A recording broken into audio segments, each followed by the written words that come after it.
That's our loud stuff right there. That's our loud stuff. All right. All right, ladies and gentlemen. All right, let's we're back. get this started. All right, Rocco. Let's have your topic, sir, because you alluded in the last topic that we're starting to cross over into yours. So I'm curious what you might have.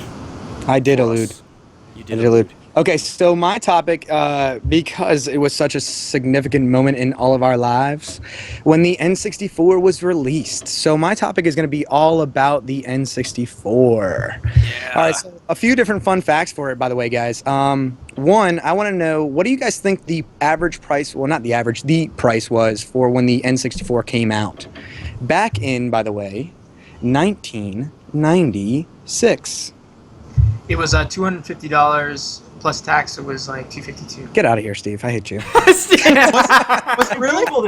Yeah. Was it really? No, it wasn't, but that was really close, actually. Oh shit! I was like, what? Oh man, Steve, I thought you knew. You played it off really I confidently. played it off pretty good though, didn't I? I was like, damn. As soon as Rocco said that, I was like, what? I won $1 million? Yeah. What? 1996. How much was it? This is clues. These are clues. I'm saying it slow for a reason. 1996. I'm just throwing you guys the fuck off. Yeah, I don't know what you're talking Like, about. how's that? It was $19.96. Guys, don't even take it as a clue. I'm just trying to $199.06. You're right. You have won $1 million. No, guys, it was $200. Now, $200 back in 1996 was a lot of money, a lot of dough. What does that equate to today? Today, I didn't sit there and put it in a calculator of like of inflation. $200 back in 1996, a lot of money. They develop actually too, by the way, 200. Let's see. I'm sorry about that. 264 games. 296 games. Apologize. Damn. American games that they created for the N64. So this was going around for a little while, and I'm sure a lot of us remember these games too and the gaming experiences we had. But with the N64, it was a big deal because in 1993, the Nintendo partnered with Silicon Graphics to create the first 3D 64-bit gaming system. So this was a big deal. That's why when everybody was like seeing it. Oh, by the way, another cool fact. The N64 was actually originally called Project Reality when it was first being developed by Nintendo and Silicon Graphics. That would have been kind of cool if they kept that name there, huh? Project Reality. Nintendo Project Reality? I actually really like N64 because it has since made everyone think that the following Nintendo console was going to be double the amount of graphics. Because, right, like it was like 8-bit, 16-bit. Yeah. And then it was like, oh, it was 64. And then 64-bit. everybody thought the next console was going to be 128-bit. It was like Nintendo 128. That's what the name is. It's got to be. I was like, what? And then like the next one was like 240. I actually like whatever the finding out 240. like called Project Reality because it's like it really did change a lot of my own personal reality. You know, in the gaming, like that, it really did. We went like Ian had spoke about. I believe it was last episode. It was 3D and it was serious for us. We were like, what just happened here? Yeah. My whole gaming experience has now changed. You know, and let's talk about some games too. For example, when they first came out, they had started off with a demo that they released, Cruisin' USA. Do you guys remember that game? It was arcade. Yeah. It was actually arcade game. With that Dude, Cruisin', man. Cruisin' USA. Yeah. So it started off as an arcade, and they tried to transfer it over to the N64, and it was like it wasn't working because they were still using like the arcade, I guess, system. They hadn't really used their own proprietary software. They were using the arcade software. So when they switched it to the N64, it was actually degraded drastically in graphic quality. They also had came out at the first beginning that was Cruisin' USA and Killer Instinct, which they didn't even release for the N64. Oh, Killer Instinct, dude. Yes. Dude. Yep. They didn't even release it for the N64 because it just wasn't compatible at the time. They were still using that arcade system. They were like, all right, I guess we got to scratch it. Wow. But they gave us a lot of awesome, beautiful golden games. Let's talk with GoldenEye, for example. Oh, yeah, I was just about to go there. Guys. How many times did we battle each other, Rocco and GoldenEye? Seriously. Okay, so a little tangent real quick. My Nintendo 64 experience was like painted beautifully by Ian's family because they were really involved in getting everybody together and doing 4-person games. No way. Yeah, always. Yeah. They had the controllers. We were always my loaded job. up. Yeah, of course you are, you Steve, you cheating son of a bitch. Yeah. So, GoldenEye, for example, guys, first-person shooter game. This is the first time I ever actually experienced a first-person shooter. Oh, yeah. That, for me, Yeah, same here. GoldenEye How was an huge is that? amazing game. I love that. I've had memories upon memories built upon GoldenEye and experiences. Super Yeah. Mario, we talked about that briefly, guys. Super Mario, for me, I'm not a Mario fan. Mario 64. Yeah, Super Mario 64, not a Mario fan, guys. Like, just not about it. I like that fast-paced action, and like I know it was part of my original experience, but it's not something I'd say I would have jumped into another game like Blitz that came out for the N64. Oh Blitz is so man, good. Blitz. And if you Yeah. guys if you guys want to bash Rocco, like for not liking Mario at all, I can give you his email address. Yeah. Yeah. Yeah. I don't need email. Tweet Excellent. at sprocritlandis. Yeah, Yeah, exactly. And Exactly. he I'll give it will to you. send you Yeah. to. Go for that one. All right, guys. Yeah. Mario Kart. Oh yeah. Oh man. Of course. This is Bro. like one of the originals there. Like that is a serious game. I remember nights after nights playing that one competitively with even in college. Mario Kart was the first game that really made me realize this is gonna sound terrible. I guess that women like games. Like if I ever met a girl that played games, it was like, yeah, I play, and I was like, oh, okay, really? What game? Mario Kart? And I'd be like, oh, okay, well, let's play because I'm probably gonna beat you. Yeah. And no, I would get beat every time. They really like that game for some. Like it just resonated with women for some reason. At least girls that I grew up with, they really like Mario Kart. I So, mean, it's not that difficult, Honestly, there's the gas and all, but then you got the missiles, the bananas, the whatever you get to pick up. So where you get to put a little bit of strategy involved in it. Because my wife likes that too, but she doesn't like super in-depth games. You know what I mean? Like this one kept it there where it's got the racing side to it, you've got the battling side to it, but you're not have to do anything in it a little bit crazier, I So think that might be it. I think because it's racing, it's less like. I don't think necessarily a lot of girls are at that time were attracted to like killing with guns and stuff like that. But like a game about racing and like goofiness and fun, like that's much more attractive to a broader audience. So I think you see men, women, and even parents overlap with something like Mario Kart a lot more. yeah. If you want to see someone get really pissed off, use the lightning before they hit that big ramp in Mario. That's a strategy. My mom would get so mad. She'd be like, throw the controller down. I'm like, now you know why I throw the controller sometimes. Yeah, exactly. And talk about gaming with parents. That's what I'm saying. This had such a significant time in my life. The N64. It's like it's a cornerstone in my gaming life. May I say something really quick about Yeah. GoldenEye? We kind of went on Please, forward. dude, GoldenEye was serious. So I had the same experience. GoldenEye was my first-person shooter, and that was amazing. It completely it was just awesome. It was a lot of fun. Obviously, if you go back, I've kind of said my piece about this. It doesn't hold up quite as well. However, at the time, I was renting that game every Friday from Blockbuster. And have I told this story before? Because I feel like I have. But my dad quickly realized that if he would have just bought this game for me, he would have saved more money from not having me go to Blockbuster and rent every Friday. And so I remember finally getting it for Christmas, and he said that to me, and I was like, that's hilarious. But I played that game every Friday and played it to death. And dude, those games weren't that cheap either, even at that time. Oh. They were between $40 and $60 a pop. That was a big deal. And Even 70. Gosh, another big factor about the N64 guys, and I know we're trying to get this all in real quick, but they chose to go the cartridge route instead of the CD-ROM route at that time, because they felt like it was going to be a better option for them. Do you actually know, so not a lot of people know this fact about the N64, but the reason why they chose to switch has deeper roots and more connections than people know with the PlayStation. Originally, the Nintendo was going to, they were in bed with Sony. They wanted to make the next console. And they were originally going to go, they wanted cartridge, Sony wanted to do CD-ROMs. And so they started to develop a prototype console. And this prototype console had CDs, and that's how they got the 3D graphics. And Nintendo wanted to pull away from that. It was just too expensive for them. So for one reason or another, there was a conflict, and they broke apart their partnership.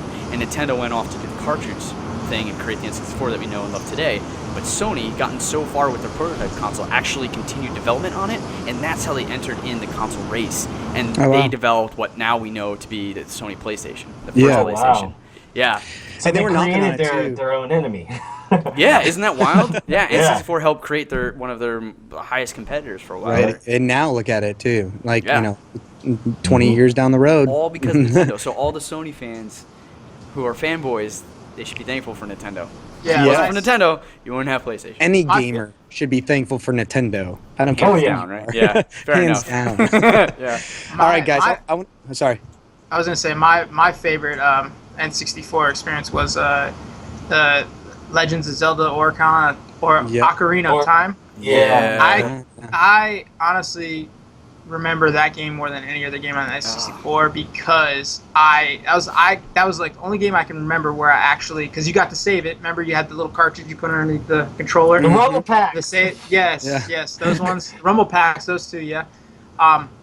And I remember actually beating that game. I remember getting the magazine for it and finding out all the strategy special guide. places. Oh yeah, the fishing in it. I remember everything inside that game, and I remember just playing that game to the end. And after I even beating it, was loved like the playing the greatest flute. accomplishment at the time.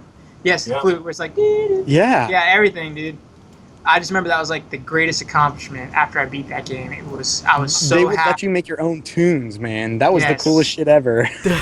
That game, like, I liked that game so much that was my go-to game when I didn't have anything else to play. I would Oh, yeah. play that and rebeat that game. I don't know how many. Like, I lost track of how many times I've done that, just because of how solid of a game that was. Yeah, Yeah, that seriously. had to be my favorite Zelda though. Did You guys got to ever, think about that, man. That's the N64 bringing that all to you. Who's Like, guys? how big that changed your guys' perspective of gaming. Yeah. Yeah. Did You you guys know? ever play Turok? Oh Yes. Yeah. Yeah. I remember Cerebral playing Bore. that. Yeah. Yeah. All right, guys. So here we go. Mario Party. We've talked about this several times before, but this is when Mario Party really took its step out, and this was huge. Mario Yeah. Party with the N64 controller, if we can all remember, had this little joystick, and at one point they would be asking us to do this certain move where we have to really, take your palm, put it on the top of the joystick, and yep, there we go, and rub that thing like crazy. I had blisters in Yeah. Raise your hand if you got blisters. of my palm from this game. It was brutal, but That was what smart. an amazing game, though, huh? Like think of the way that Nintendo started to bring interaction with people and get them really involved in their games, like Mario Party, for example. They're like, we're not going to just take it where you get to just play and you have the control of the character. We really want you involved and interacting. It's the first steps of like their Wii. Like that's like I would say like the seed is where it all started. Is where they're like, okay, let's start to change the way the gamer plays. And like they Mario- did first-person shooter and stuff too. Mario Party has so much depth in terms of audience. I You know. can play that game as a kid, you can play that game as a teenager with friends, and then when you get older and you go to college like we did, you can get a six-pack and then make it a drinking game, and that's when it really gets fun. Exactly what I was going to say. That's a game right there, and that's a beautiful game. Yeah. Yeah. I got a Oh really man, funny story. Star about Fox, guys. Oh, sorry, yeah. Yeah. Star Fox is awesome. And my the God. battles now were great, but I'm back to Mario Party. We were playing one night, and it was my older brother, myself, my mother, and my sister. So all four of us are sitting there just, having fun as a family and everything. And my mom is not the best gamer, but she did decent. So one time she was about to buy a star, but she got so mad at us because we were stealing her stars all night. So when it asked her, hey, do you want to buy the star? She had more than enough to buy it. She goes, no. We go, why? Why did you say no? She goes, because you guys are just going to steal it. Slammed the controller down and stormed off to her room. Oh my god. Like a 5-year-old. It was the funniest thing in the world. And we, of course, have never You let her guys don't understand these experiences. How awkward it is to sit around the table and to competitively play against your family members Oh, where yeah. you're stealing their stars and ruin their opportunities to win. Because I don't know if you guys remember, but in Mario Party, you could be the lead all the way up to the end of the game, and the game ends, and they're like, well, this guy moved this many spaces, so he gets an extra star. And he also stole a lot of stars, so he gets a star. And he got a lot of points, so he gets a star. And then you're like, wait, I just lost to the guy in last place? Yeah. Man, lots of tension. Oh, yeah. Lots It of was that part really is fun. like family table where we play. Guys, And, Legends I'm- of Zelda, both those games, Ocarina of Time, like Steve-O said, Majora's Mask. Yeah. Gosh, like You mentioned Star Fox, too. Yes. Star Fox, yeah. The remake. That of was the game first too, game by with way. the Rumble Pack, and it came with it. Yeah. And that game was just absolutely amazing. Like I remember playing it, and when the summer that I got it, I started it. I ended up breaking my hand that summer playing this game called Manhunt. And what happened is that I wasn't allowed to play video games for the longest time, and I got such a crazy itch to play this game and beat it that I started playing it like behind my mom's back. She didn't know because she was a nurse and she was paranoid I was going to hurt myself again. But I started playing it, I remember getting to the point where like I'm on the end boss, and she actually came in with my friends in the room, and she was like, "What are you doing?" And I was like, "Mom, I'm so close. You get out of here. I gotta play this right now." You know, and she's like, "You should not be playing." I was like, "I don't care. I'm gonna play." You know, I was going nuts. I ended up beating the game, and it was, you know, and this is just another defining moment like of gaming for me. Like, there's a bunch of them, but this was a great one because we're in the doctor's office, and she tattles on me. She throws me onto this bus so hard. She's like, "Yeah, and he's playing video games, or I don't think he should be playing that. What are your thoughts on this?" And the doctor turns and he goes, "Actually, Mrs. Kisco, I think it's actually really good that he's playing and using dexterity and moving his hands around. It's probably a good time for him. It's good for him." And I was like, "Oh yeah!" I wanted to just drop the mic, drop the ninja smoke bomb, and get back in my room and start playing more Star Fox. I was like, "Yeah, like, that's win for awesome, me." man. Yeah, All it's starting from the Star Fox. Yeah, and that yeah. game too, man. It was like when I brought in the first kind of like flying around. Oh, God, flying and battling was awesome. I loved that whole. Double tap, like- do a fucking loop. Yeah, Yeah. Dude, that was some sweet shit. Do a barrel Like roll. honestly, I want to bring you guys onto Gauntlet Legends. Who played that one? Oh. I know I some like of us that did. one. No, we played it. I remember because we all wanted. It was like you could put like 4 players on that. That was Yeah, really yeah. Dungeon crawling, man. That was like the Yes. first Diablo kind of dungeon crawling I had ever experienced. Same. Was Gauntlet Legends, and it was really intense. I had a lot of fun. Like once again, I played that one around Ian's family, and dude, RPG kind of game. Like it started bringing me into the whole warriors and the archers and the mages, and it was the start of that whole genre for me. Yeah, Nintendo didn't have a lot of that. That was one of the only games I remember of having Yeah. RPG elements and stuff Well, like that. they had Gauntlet out for the original Nintendo. I don't know if you guys ever played that. And it was like No. an overhead view, and like you had your little. Yeah, it Damn, was no, pretty I cool. never- We had that game, and my brother and I played that all the time. And there was like an unlimited amount of levels. It was a crazy amount. You couldn't beat the game. Oh, And- wow. Yeah, and it was, you'd always hear Red Warrior is about to die, and it go doop doop, and you're like, Yeah. the whole time you're like, oh my god, oh my god, oh my god. So Rocco, we're coming up to the end here. Do you wanna Yeah. pick a couple of your next favorites? Okay, these are the last two I'm gonna throw out there real fast. We got Pokemon Stadium and Pokemon Snap. I know not everybody was all involved in those. To me, I was so serious about Pokemon, and those. Steven's got something. Steve, what is What up? is it, man? Dude, I can't believe we forgot this Bomberman. Oh, Bomberman. We Wait, played is this the that one for where like somebody would have hours. you would have the bomb? Wait. Yeah, Yeah, it's yeah, the Bomberman grid. 64. Yeah. You don't remember that? Look that Oh, up on your Bomberman's phone right so now, Rock. solid. You'll remember what it is. Remember it was a bomb? You know what, You kick the bomb and it would fly and it would blow up and it would Yes. shoot in like the crosses. guys? like, I yes. know this game. I played this game. I just can't. I cannot draw it back into my memory right now. I know I Dude. played it. We played that for hours, Rock. I mean, I I'm remember we played with Ian. We played Yeah. with I'm looking this thing up. And that And you single could play player 4 game was a players. lot of fun. You Oh, know, I my thought wife it was talks about this all the time. My memory. It was Oh, four players, but no, yeah, there was a yeah. campaign. Oh Steve. gosh, I Oh, remember yeah. this game. Yeah, we I did remember this play game. that. I can't believe we forgot that one. That one was that. I remember playing that like just as much as we played like Mario Kart, Mario 97, Party that after one. that What one. was the tank game, Steven, that we stayed the night at your house when we were young, and there was a tank game you had. I think it was He for keeps 6 going back to this. He keeps going back to this. Tank I game. have no clue what night he's Steve talking bringing about. up the tanks again. That's Jeez. right, yeah. But yes, you had a game. Was it on the I was like, N64? I think so, and I was like, this is an awesome game. And I never got it. And I just remember being at your house playing it all night one night. It was us 3. So All right, Rocco, guys. what So I'm were gonna wrap your- this one up too. I just wanted to say real quick. I want to say, thank you to Nintendo for everything you had created. Nintendo 64 was a huge event for us. It came out 10 years after we were born, and for us, it was like a huge point for us in our gaming lives.